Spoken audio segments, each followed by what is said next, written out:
Hey, Howard. In case you need a lawyer, here's my business card. I'm attorney Howard Ankin. Oh, hey, Howard. If you or someone you know has been hurt at work, Ankin Law can get the medical bills paid, the lost wages reimbursed, Oh, hey, Howard. and the compensation you deserve.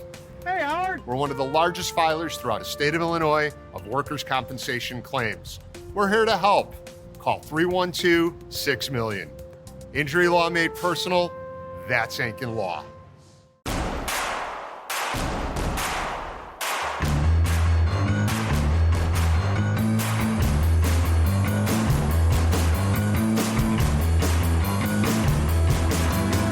From your favorite source for Chicago White Sox talk, delivering news, interviews, analysis, and more. This is the Sox Machine Podcast with your hosts, Jim Margulis, James Fegan, and Josh Nelson. Thanks, Rob, and welcome to a new episode of the Sox Machine Podcast. I'm your host, Josh Nelson, and it's Wednesday night, April 1st, 2026. I'd love to pull an April Fool's joke, but the White Sox are struggling to fool anyone at the moment. After winning their first game of the season on Monday night by a final score of 9-4 and having a 2-0 lead after the third inning on Tuesday, since then the White Sox have been outscored by the Marlins 19-0 in the last 15 innings of baseball. The White Sox have actually committed more errors in that span, 4, than base hits, 3.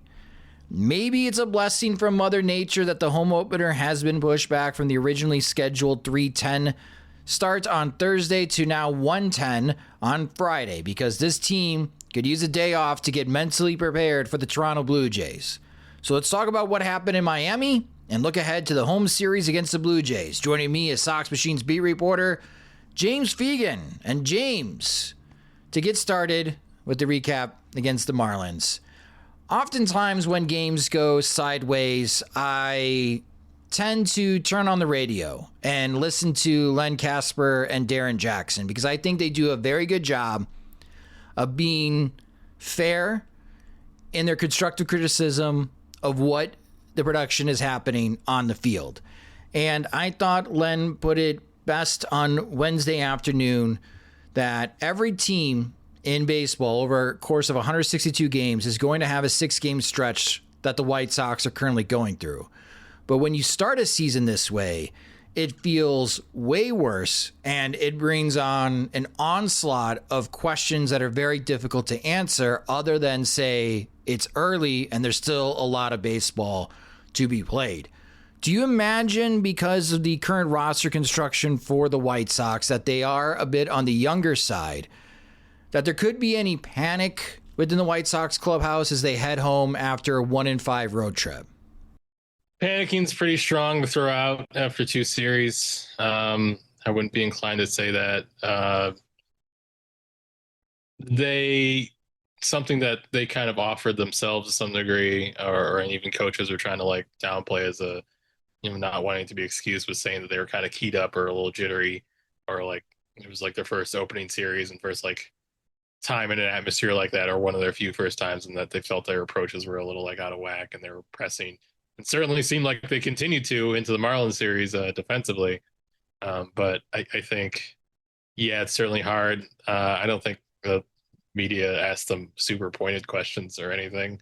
I think it's just standard stuff. And I don't think it's that hard for people to answer or baseball players to be process oriented. But it's certainly, they have not come out in a headspace to like play good fundamental baseball. They have not come out like as locked into their game plans as you would want them to see. They have looked not sharp to enter the season. So something's certainly off about the way they are. I think making it sound like a 1-5 in the scale of a baseball season is reason for panic, and that's what's happening to them. I think that would kind of probably generate some eye rolls, but they certainly are off their game and kind of starting a season in a way that's going to downplay the enthusiasm around them, and maybe make it harder to get used to the type of atmosphere and games that they want to play more in.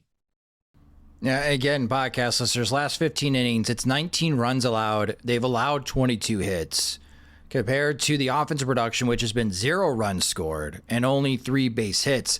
That's not bad. It's just uncompetitive baseball that the White Sox have played since the fourth inning of Tuesday's game, and it's just been a lot of uncompetitive baseball to start the season, James. Like, one of the concerns that we had was how would the White Sox fare in one-run games, and paying so much attention to that aspect.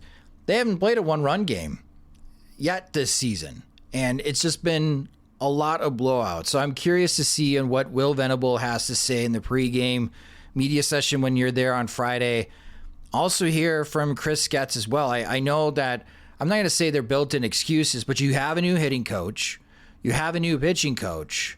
I understand that there's some time to adjust, but I wasn't expecting the White Sox to be this bad to start the season. And that's why I'm just wondering aloud if there would be any concern among the young 26-man roster that maybe we don't belong. And that would be an awful attitude to have.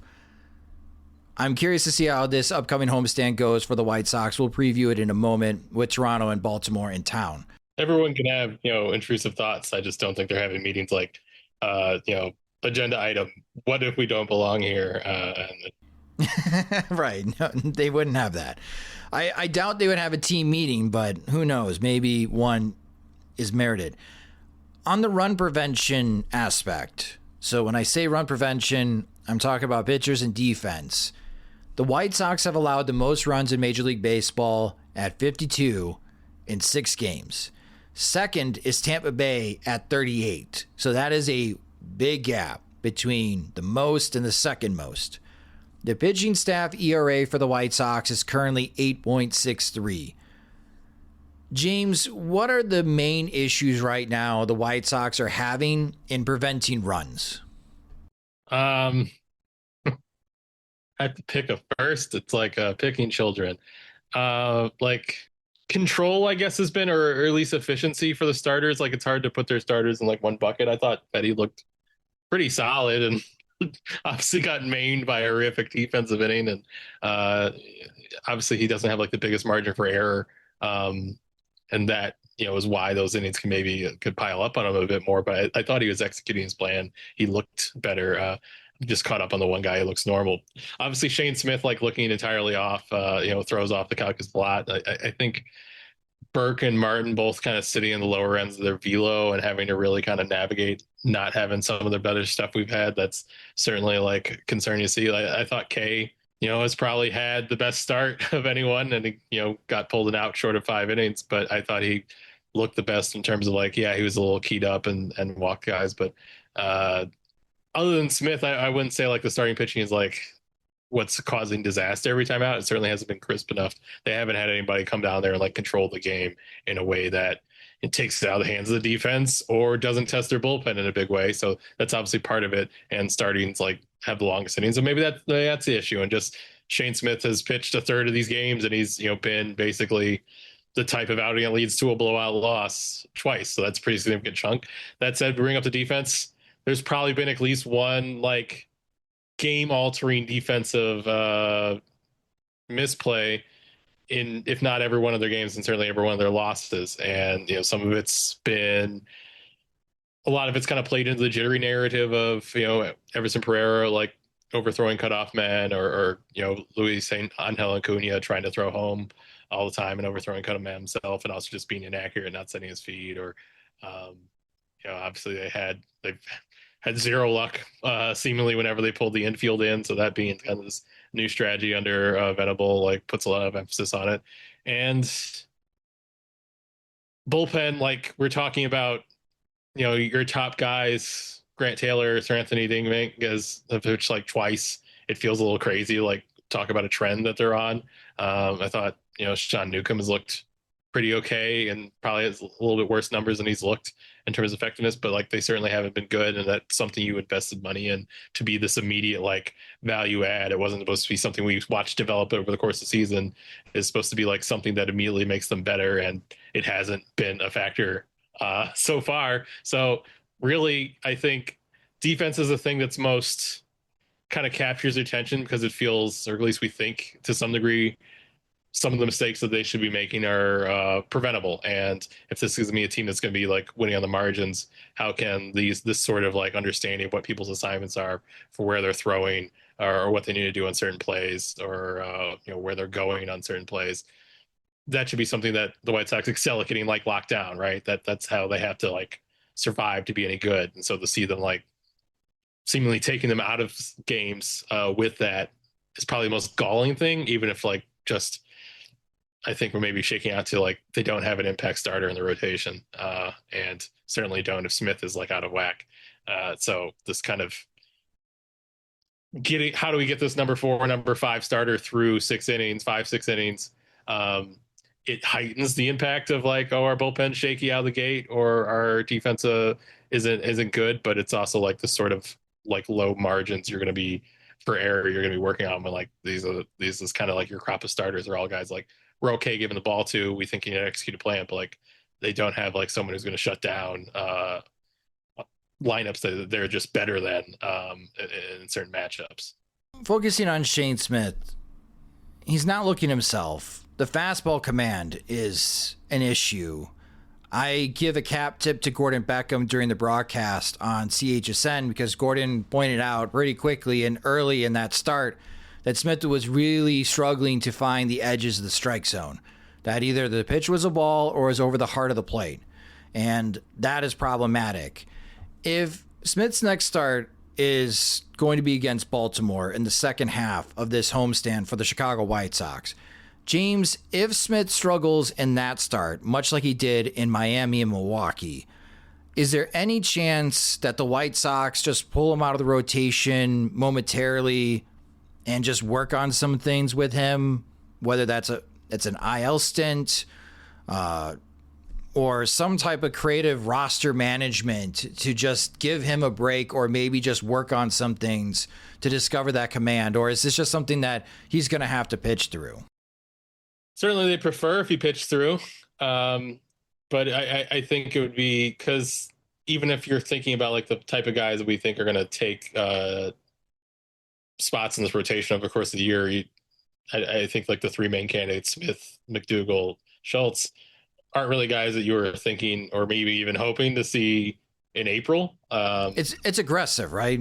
Right. Like Schultz has looked great so far, but given his innings, like how soon do they want to get him on like major league rotation and workload, where you're managing both like, do we want to stretch him right before much beyond like 4 or 5 at this juncture of the season, with well, how much bullpen do we have, which is like becomes more the calculus in terms of like major league operations than getting a whatever piggybacking you need to do at AAA. That would seem a little early for that stuff, right? I think it should be on the table developmentally for them, because like they got him to the Rule 5 year. He has options now. You did it last year with Burke and Jonathan Cannon. It doesn't have to be this death sentence, and you can. It's not. It's a more glaring case than either of those were at the time, at least, where it's like, hey, your command is clearly off, and your slider is like staying up and looks like cuttery in shape. Like there are a couple things that are like systemically out of whack to address. We're not just kind of like going like you're not good enough. It's something's off. Let's go fix it. It seems like that sort of route should be under consideration if it persists. Obviously, like saying that path now when we're like 2 starts in, as you put it, at least could feel at least 1 start premature to really make a judgment, and easily could be you need to see this 4 or 5 or 6 times for someone who's your opening day starter to really say like, oh man, this is not getting better without intervention. I would think if it's like this, the first 2 starts, you don't really need to add those up. I think it'd be pretty easy for him to say like, this is a step in the right direction with a certain things. Certainly if he doesn't throw the ball in the center field, maybe this start looks a little bit better. Sure. Yeah. But theoretically, like they should be willing to pull that trigger. Like maybe Jonathan Cannon didn't look that great in his first start, but Duncan Davitt looked okay. And you do have kind of this selection of guys who are stretched out down there who are a bit more like spot starter candidates than maybe your 3 big prospects. And you have so many fewer and fewer because we lost Hiddix and Paez, but you have a fair amount of guys who are supposed to be in that swingman role. I think Chris Murphy comes to mind, even if he hasn't like lit it up out of the bullpen, as someone who's stretched out to, even if we're giving Shane a turn to work on things, like they're supposed to have accumulated a crop of these like multi-inning guys to patch things through. So I don't think it should be like, oh man, they'd never do that. That wouldn't be on the table or consideration.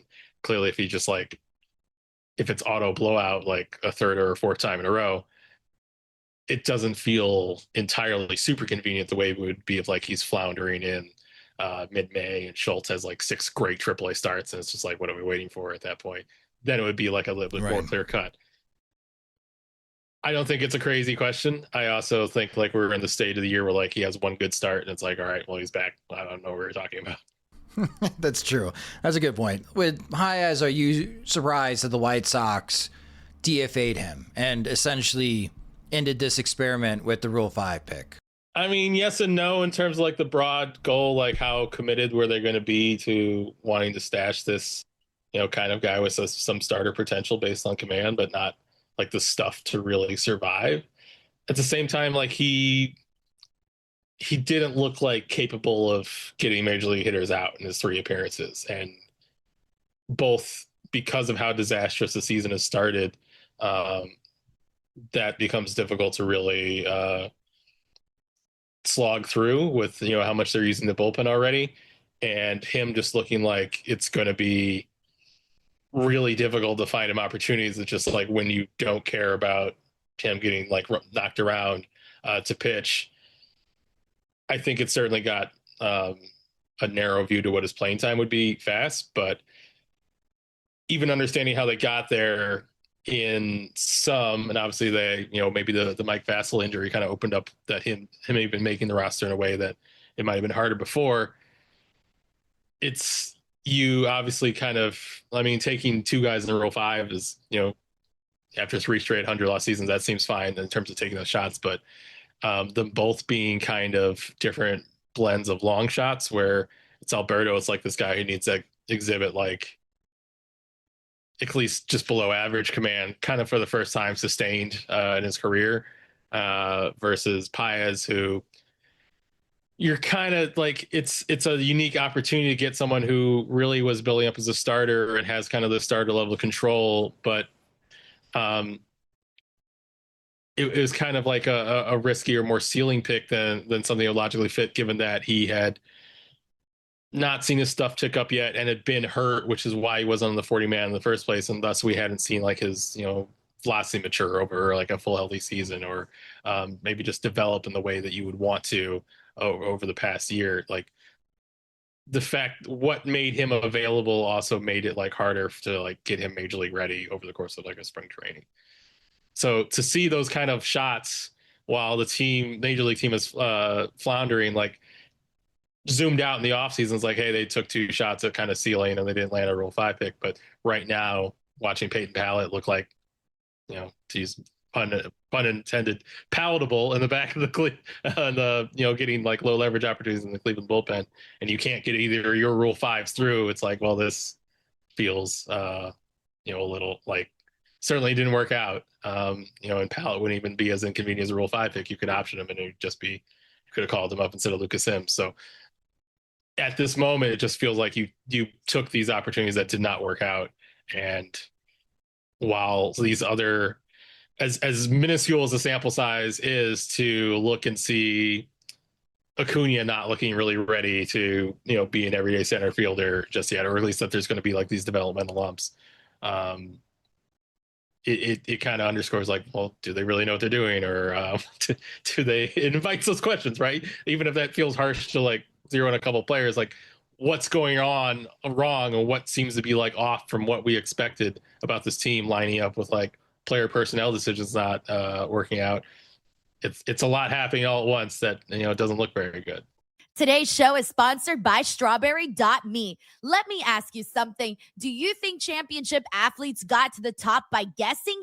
No, they had coaching. Every elite athlete has a coach watching their form, calling the plays, and spotting the blind spots they can't see themselves. That's how championships are won. So why are you trying to win in your career without a coach? You're grinding, hoping for the promotion, trying to read the politics, guessing your next move. That's amateur hour. If you want to perform like a pro, you need coaching. Strawberry.me matches you with a professional career coach who who breaks down your game film. They help you negotiate the raise, navigate workplace politics, and execute a strategy that actually works. Stop riding the bench in your own life. Go to strawberry.me/podcast50 to get 50% off your first coaching session. Strawberry.me, because pros don't guess, they get coached to win. I earned my degree online at Arizona State University. I chose to get my degree at ASU because I knew that I'd get a quality education, they were recognized for excellence, and that I would be prepared for the workforce upon graduating. To be associated with ASU, both as a student and alum, it makes me extremely proud, and having experienced the program, I know now that I'm set up for success.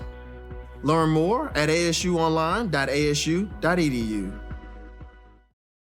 Yeah, with Acuna, I was just going to bring up, like, he doesn't seem really confident in center field. So since that you mentioned that in our last episode, that the White Sox maybe have some hesitancy to have Acuna start every day in center field, I get it now.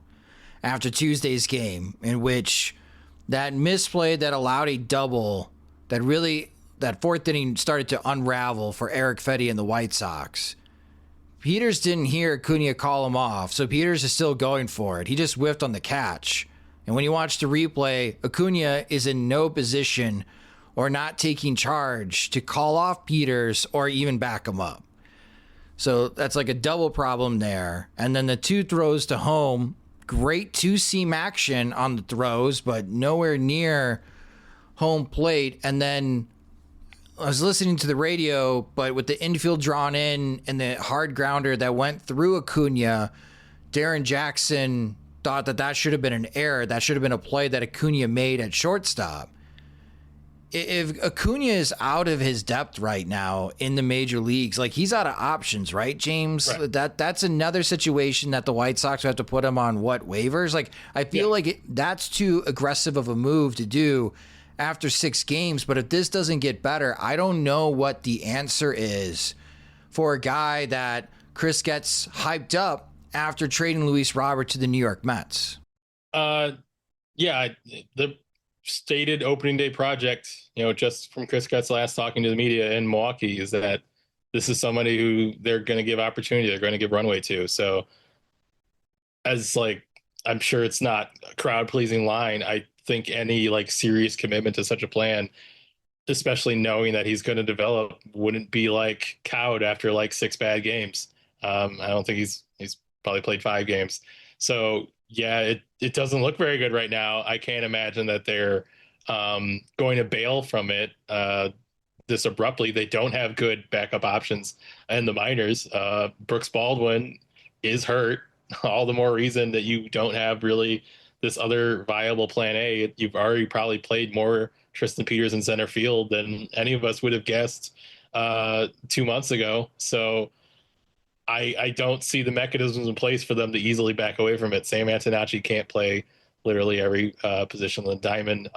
Just because he says he will doesn't make it true. So yeah, I don't see how they could really pivot from it quickly, because the number of up the middle defenders in the high minors, certainly outfielders, is not high. Unless you want to start grooming William Bergoya down there for it, which seems like it'd be an awful waste of his glove. But some of the White Sox shortstops are going to have to move out there eventually, right? It's just more in addition to Luis Angel Acuna, maybe. But right now, I don't see an easy pivot.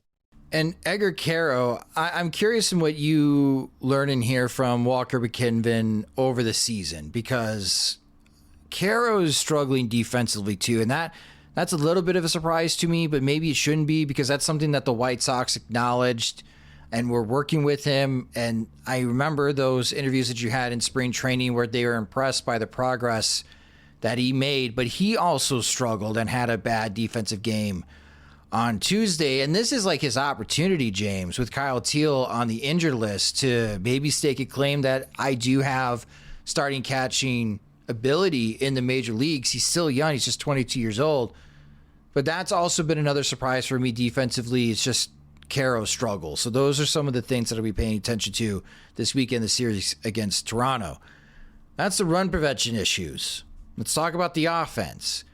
despite being the top 3 in home runs hit, which the White Sox have 8 team home runs, that's good. The White Sox as a team are batting .192 with a .266 on base percentage and slugging .342. That's a .608 OPS after 6 games.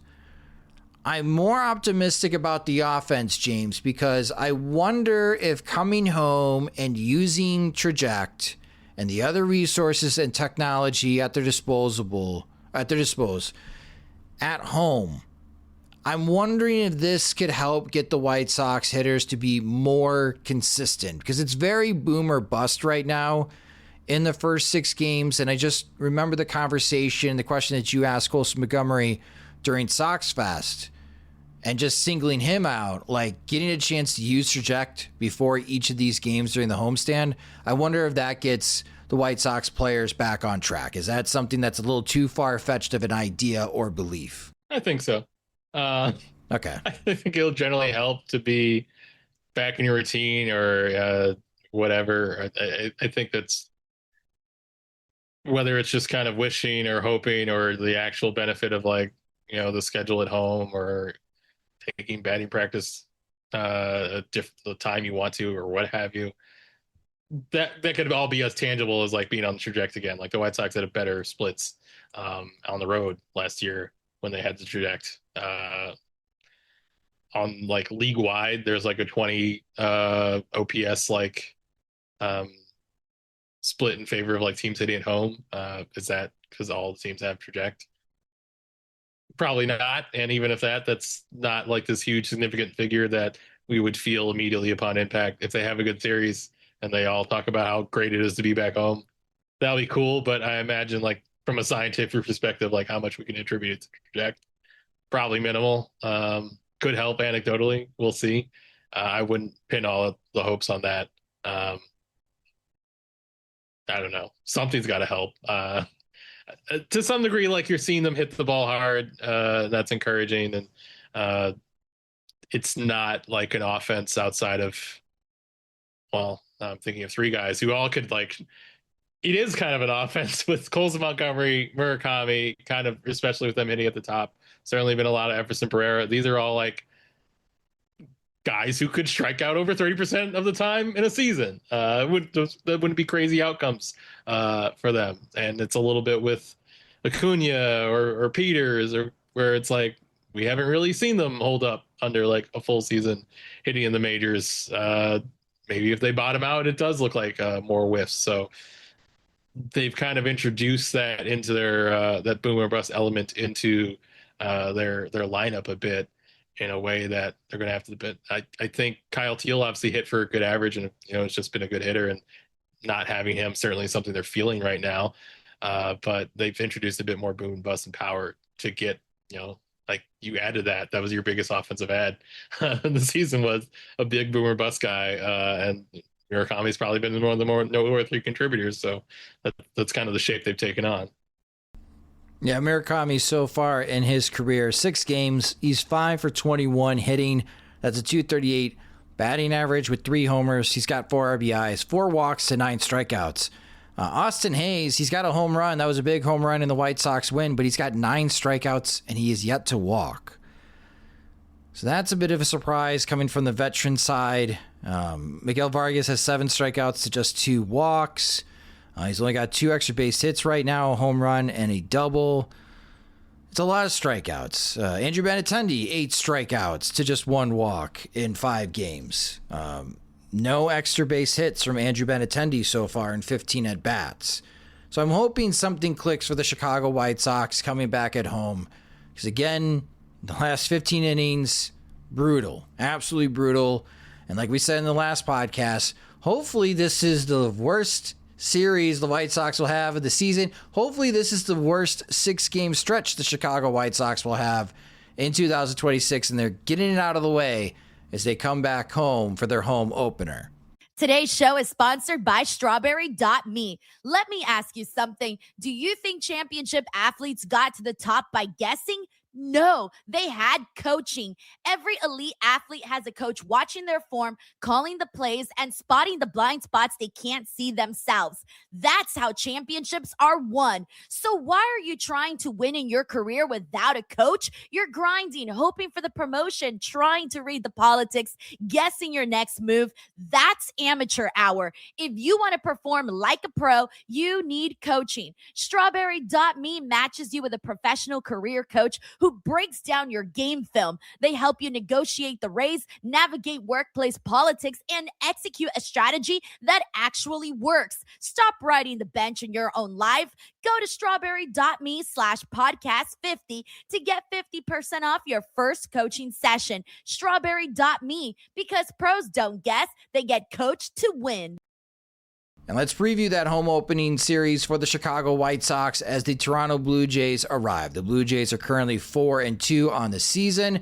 And your pitching probables for this series, again, a reminder, Thursday washed out. It's been delayed, pushed back to Friday at 1:10 p.m. Central Time will be the start for the home opener for the Chicago White Sox. Sean Burke will once again be starting on the home opener for the Chicago White Sox.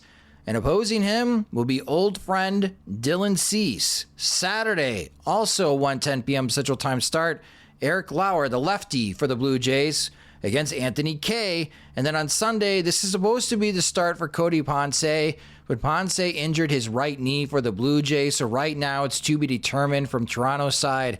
But on Sunday, as far as the series finale, it'll be the Dart, Davis Martin, taking the ball for the White Sox. And it's the Blue Jays. James, this is going to be a tough series for the White Sox. Let's talk about old friend Dylan Cease in his debut with the Toronto Blue Jays. He had 12 strikeouts. We just talked about the strikeout issue for the White Sox. I don't like, as far as this matchup where the White Sox offense is, currently with Dylan Cease.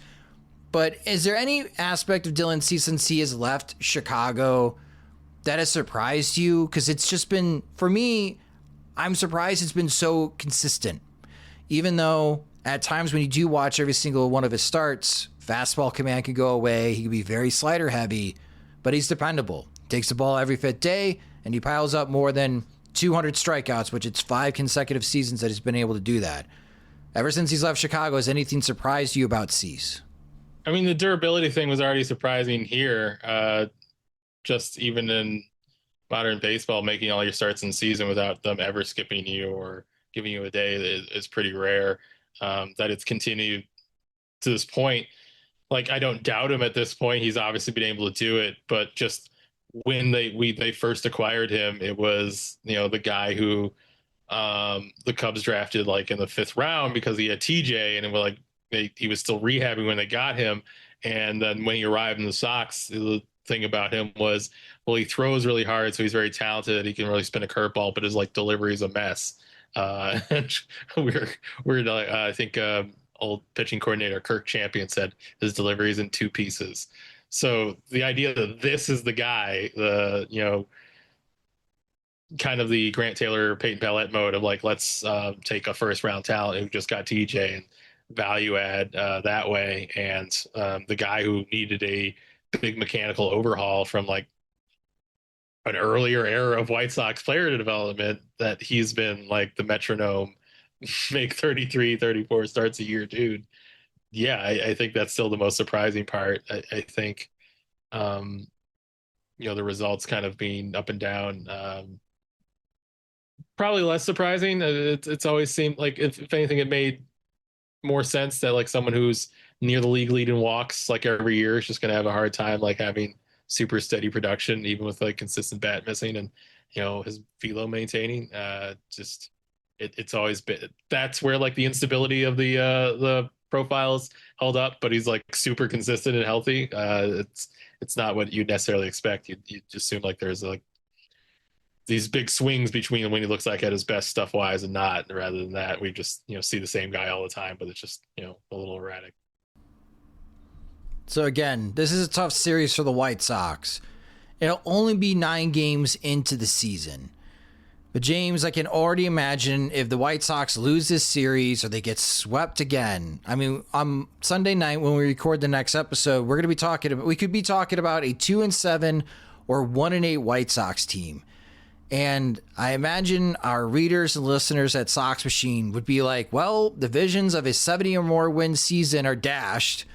We all need to recalibrate what 2026 is going to be for the White Sox. Again, I view that to be a little early to be panicking that much. But if we are talking about that worst case scenario for the White Sox, where they are 2-7 or 1-8, would a recalibration of our expectations of the White Sox be merited? If you thought that they are a 75 win team before this, even if like whatever the statistical odds would be, spotting like a 1-8 start, and I'm sure it would go down like to some significant degree. I don't think like this is a big enough to like just move off your evaluation just because you haven't seen like anything good in a week and a half. I can think of individual players that for Fangraphs I had to evaluate. We were doing a Royals prospect list. Like I was writing up Carter Jensen, and he was like slugging under 400 in Double-A, and it was like a month and a half into the season. And I was like, everyone thinks this guy is going to hit for a ton of power, but I'm not seeing him do it right now. And then thinking, well, have I really seen enough to believe that like Carter Jensen doesn't have like above average game power? Good thing I kind of held off a little bit because I would have made the outlet I work for really, really bad. That said, like we are seeing things like games are evidence of like what we're seeing like holds true largely, like everything you're worried about right now. Like what if Shane Smith like just spends a year in the wilderness and like doesn't become like an effective starter? What if Luis Acuna can't really play center field and they don't have a center fielder because Brooks Baldwin is hurt indefinitely? What if Murakami is a 700 OPS guy who strikes out 35% of the time? What if Carroll like offensive really backs up and he has to go back to AAA and it's a Teal and McGuire like not platoon because they're both lefties for much of the year? If the things we're seeing are real or hold up or bad and those stay consistent, then yeah, I think it would drag them down from what we thought they could be in terms of like 70, 75 wins. I think we're still in the neighborhood where it can be just kind of aberrant, bad start, bad weeks, spread across the board. But I don't think like as much as like, I know like pragmatically we should hold off on these larger judgments. This is the start of season. This is what people are supposed to be excited about. This is what's been sold to them for months. For it to come out and look like crap is obviously, it's going to dampen enthusiasm. If you take 8 games off your win total that you're kind of casually expecting yourself for, I don't hate you, buddy. Like we're all seeing the same thing. So I could give like a snooty, vaguely familiar with data, like theory answer, or I could be like, yeah, they obviously look worse than we expected. Straight talking answer, and both have plenty of truth to them. Well, all over the stadium, because I walked by Rate Field to try to get photos for Sox Machine for the opening day festivities. Not a whole lot was set up at Rate Field, but there is a gigantic Feel the Momentum signage. And I feel like that marketing slogan, momentum, could be a punchline if this team doesn't start playing better. I think most marketing can become a punchline if you don't. Yeah. Like, there was the 2021, like the Twins did like all this like video game imagery or stuff, but like one of them was like a poster of a player and it said like, it was like taunting, like you can't overlook us. It was like, go ahead, look past us. And like the Twins were like 30 games under 500. It's like, yes, everyone has. Yeah. So I don't know who's really like anything that hints at like even better at the ballpark, which was basically just trying to tell people about like the concessions and like let's sit outside. It was people were able to flip that around like it doesn't feel better at the ballpark. So I think if the team's getting smacked, there's not really a great way to market it, as evidenced by the White Sox attendance over the last 3 years as they've been getting smacked. Yeah. One thing I do wonder is that everyone in the American League Central feels like they're struggling out of the gate. Right now, as we're recording this, the Royals are ahead on the Minnesota Twins. So the Royals have a chance to be the only team above 500 in the American League Central. The Tigers started off 2-0, but they just got swept by Arizona. So they're 2-4 on the season. The Guardians are 3-3. They've had a tough start to their season. The Twins are 1-3, and of course the White Sox are 1-5. Maybe that's. I'm still holding out for hope. I'm hopeful, James, that we all laugh at this in June when the White Sox start picking up their play and it's a little bit more consistent. But I am with a lot of White Sox fans. If you feel like, man, this 6-game stretch is concerning, yeah, because it's been 5 uncompetitive baseball games. I should say 4 uncompetitive losses. The 9-7 loss was a bullpen meltdown that the White Sox had, and then 1 satisfying win. We still don't know if this White Sox team and how they operate in a 1-run game. We still don't know. I guess I don't. Well, one, Gavin Williams is shutting out the Dodgers in the 6th right now. That would put the Guardians over 500.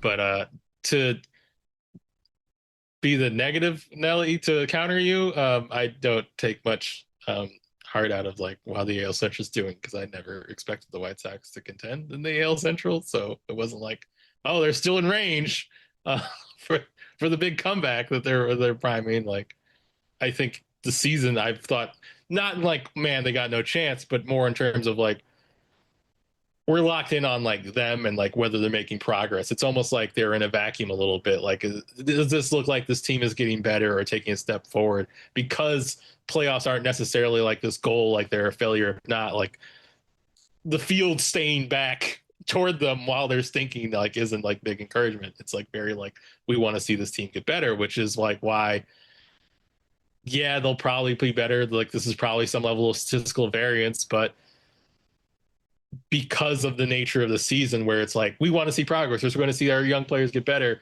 where it's not like, oh, if we're still 2 games within the AL Central, it's still fine. All that matters is how we get there at the end. I think that might be why it's like a little extra deflating. Not that like if they had nothing full of stars and they were 1-5, like people wouldn't be like, what's wrong with these guys? But maybe it wouldn't be like, I'm going to tune out because they're the same old bad White Sox type of response to the fan base. It'd be more just, what the hell's the matter with them? This is supposed to be our year, but wouldn't be people at least threatening to like return to obvious level of apathy that's going to sink in when you've had these last few years like this. That's what you don't want to have the sort of start that feeds into that, I think is happening, even if it's, statistically in the long run, not that big of a deal. If we were covering the other Sox team, I think it'd be different because the Yankees are 5-1. They've only allowed 6 runs. The Red Sox are 1-5. So there's if we were the other panic. Sox team, like, we'd be low key kind of thrilled because we know like the rage clicks would be through the roof for like a week or two. Whereas like we're dealing more with like people getting their subscription renewal and be like, is this just hurting me at the end of the day? Please continue to renew, though. Please do so. All right, pivoting over to around Major League Baseball, our good friend Jim Callis on Twitter posted what the MLB draft bonus pools will be in this upcoming draft. I'll write more about this in the upcoming MLB draft report, but the Chicago White Sox will have the 3rd largest draft pool at $17.5 million. And they're going to have a record total for their bonus slot value at pick number 1, close to $11.5 million. No, Rock Chalowski is not going to get drafted and signed for $11.5 million. Reminder, Paul Skeens, stop listening to James for a moment. Paul Skeens has the record at $9.25 million. Right now I'm thinking between $9 to $9.5 million for Rock Chalowski at pick number 1 for the White Sox, which would give him about $8 to $8.5 million to work with for their other draft picks. Also getting questions about, well, if the Pirates and Rays have $19 million, which is more than what the White Sox have total, could they be a threat to draft Chalowski? No, but it could impact on how the White Sox and who they target to draft at pick 41 to start the second round, as the Pirates and Rays will have multiple picks before the White Sox make their second pick in the draft. So that would be part of the money game. But yeah, the White Sox have the third largest draft pool in the upcoming draft. The Pirates and Rays will have over $19 million in their bonus pool to draft and sign prospects.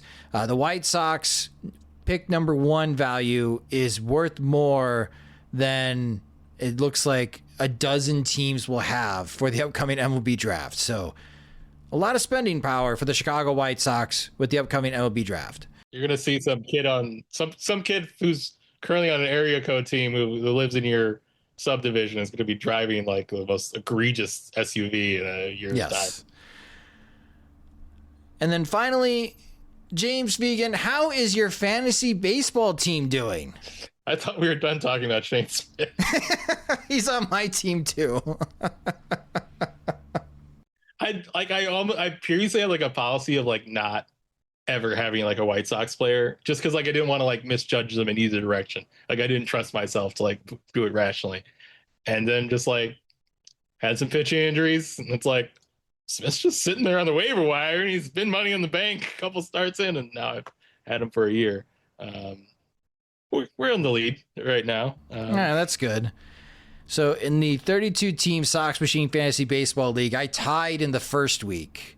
I lost every hitting category, but I won every pitching category. I desperately need an outfielder or a shortstop, and there's no options right now. There's too many teams in this league. Not enough prospects are being called up. I am really stuck. My third outfield option is Zach McKinstry, who also gets shortstop eligibility. My shortstop right now is Carlos Correa, but he plays more third, but he's actually playing short for Houston. And I have too many Angels on my team. That's my concern to start the year on the position player side. I'm trying. People always get excited about the like Mike Trout coming out of the gate like hot. Like I feel like the last 3 years now, like, oh, it'd be great to see him have an elite season again. I'm not getting.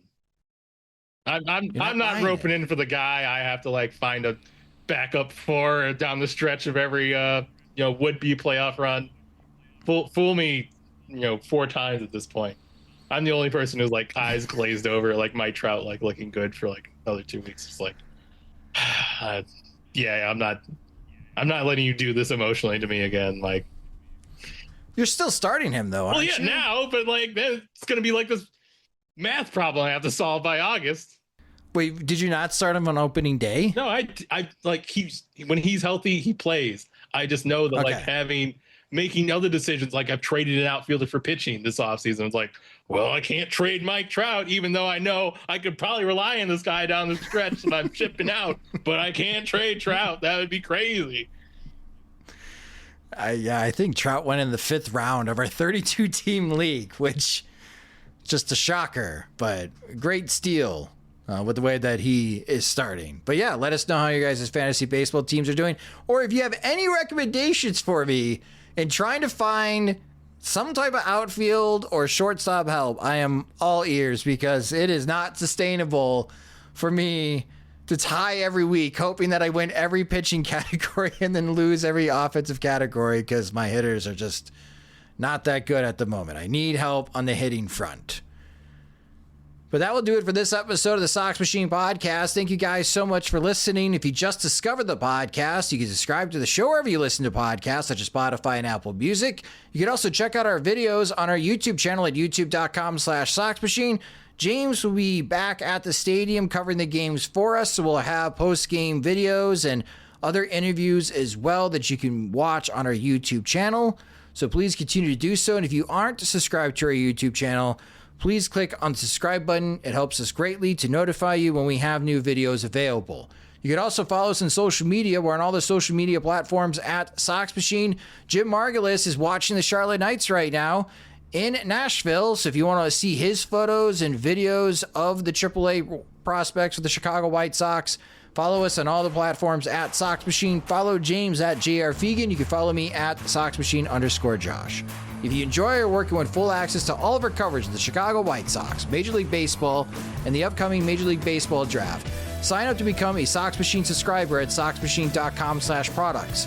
Monthly plans start at $5. We also have discounts on annual subscriptions. We have a couple spots open in our Veterans Committee. So if you want to be part of the group chat and have direct access to James and pester him with questions to ask players and coaches in the White Sox clubhouse, you can certainly do so. Doesn't mean he'll ask them, but you can certainly bug James.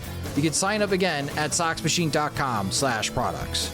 The Sox Machine Podcast is a production of soxmachine.com. You're for all things Chicago White Sox baseball and part of the Blue Wire Podcast Network. Alongside James Fegan, I'm Josh Nelson.